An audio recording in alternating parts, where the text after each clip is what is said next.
Pasta बहुत शौक़ से बनाया और खाया जाता है। मैकरोनी पास्ता बच्चे बहुत शौक़ से खाते हैं, तो इसको मुख्तलिफ़ तरीक़ों से बनाया जाता है। आज मैं बीफ क्रीम के साथ इसको बनाने जा रही हूँ, जो कि बहुत ही मज़े का बनेगा।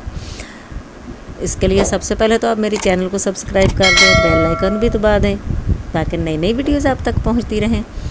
सबसे पहले हम बीफ को बहुत छोटे छोटे टुकड़ों में काट लेंगे, कीमे से थोड़ा बड़ा, और इसको छोटे छोटे टुकड़ों में काट लेंगे। मैकरोनी को हम उबाल लेंगे। एक पैन में तेल गरम करेंगे, ऑयल, और उसमें हम ये चिकन की छोटी बोटियाँ जो हैं वो डाल देंगे। एक पैन में ऑयल गरम करेंगे और सुरख मिर्च को हम थोड़ा तल लेंगे। इस तरीके से आप पास्ता बनाइएगा, आपको बहुत अच्छा लगेगा। थोड़ा लहसुन और ये वाली रेड मिर्च जो है, इसको हम अच्छे से कूट के एक अमेज़ा तैयार कर लेंगे। टमाटर और सब्ज़ मिर्च को हम काट लेंगे।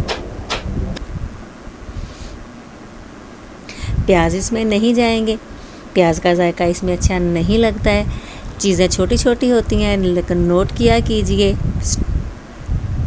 रेसिपी को स्टेप बाय स्टेप फॉलो किया कीजिए ताकि चीज़ बहुत अच्छे से बने। बीफ को हमने थोड़ा भून लेना है और इसमें टमाटर, सब्ज़ मिर्च और जो हमने अमेज़ा तैयार किया है वो डाल के, इसके अलावा हम इसमें नमक डाल लेंगे और इसमें बहुत सारी चीज़ें नहीं जाएंगी। मैंने वाइट सॉस अलग से नहीं बनाई है क्योंकि हम सिर्फ इसमें क्रीम ऐड करेंगे, क्योंकि सॉस का सामान हमने सबसे पहले ही डाल दिया है, लहसुन वगैरह पहले ही डाल चुका है। और इसको हम अच्छे से भून लेंगे। तो हल्का सा पानी लगाकर दम लगा देंगे ताकि बीफ की बोटी जो है वो अच्छे से गल जाए।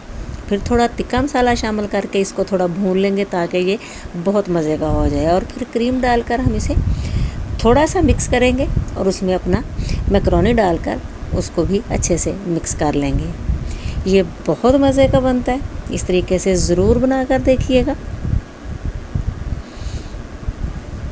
आप इसे मैकरोनी टिक्का पास्ता भी कह सकते हैं। ये बहुत मज़े का बनता है और बहुत क्रीमी होता है।